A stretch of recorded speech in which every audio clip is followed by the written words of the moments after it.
16 কোটি মানুষের জনবহুল ও নিয়ত ঘটনাবহুল দেশ আমাদের। আর এদেশের নাগরিকদের নিরাপত্তা ও আইন শৃঙ্খলা রক্ষার দায়িত্বে নিয়োজিত বাংলাদেশ পুলিশ। প্রতিটি দিন বা রাতে নানা অন্ধকারের সাথে তাদের অবিরাম লড়াই চলছেই।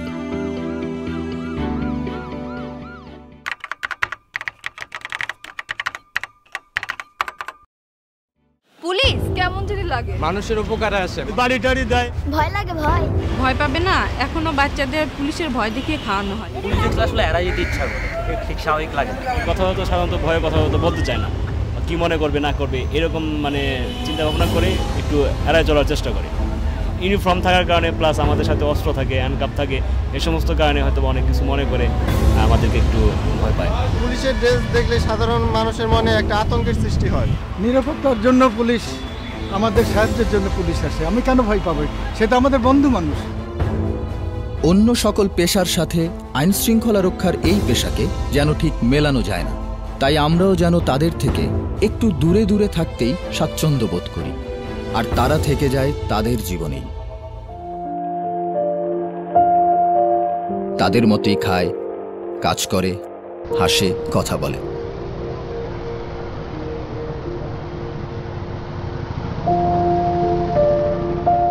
সময় সিঙ্গার সমস্যা হয়, এই জন্য একটা গালিগালাজ করে। এটা আমার আর কি সহ্য করি নেই। ওরাও বাড়ি ফেরে, হয়তো আর সবার চেয়ে একটু বেশি ক্লান্তি নিয়ে, একটু দেরি করেই ফেরে।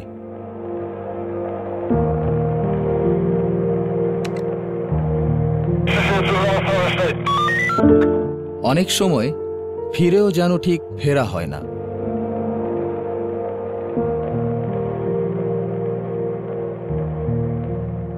আর অনেকের তো একদম ফেরাই হয় না।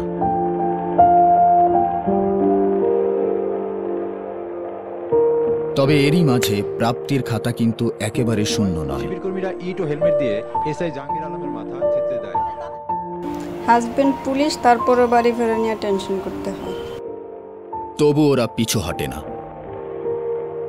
ঝুঁকি তো থাকবেই, এটা আমাদের দায়িত্ব আর কি, কারণ আমরা পুলিশ।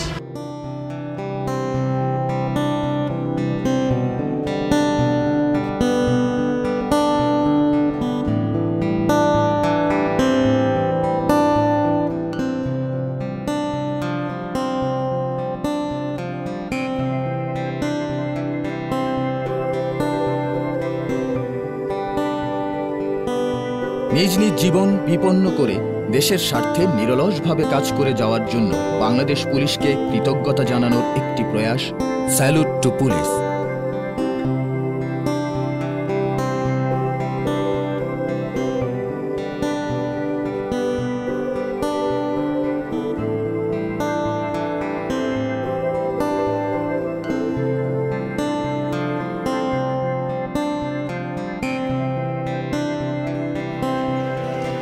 আমরা বিশ্বাস করি কৃতজ্ঞতা প্রকাশের আমাদের এই ক্ষুদ্র প্রচেষ্টা তাদের সামনের প্রতিটি পদক্ষেপে প্রেরণা ও মনোবল যোগাতে সহায়তা করবে।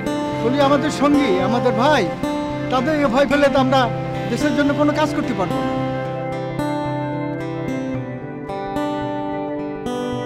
আমরা মনে করি নিজ নিজ জায়গা থেকে বন্ধুত্বের হাত বাড়ালে পুলিশ আবারও জনগণের প্রকৃত বন্ধু হয়ে উঠবে।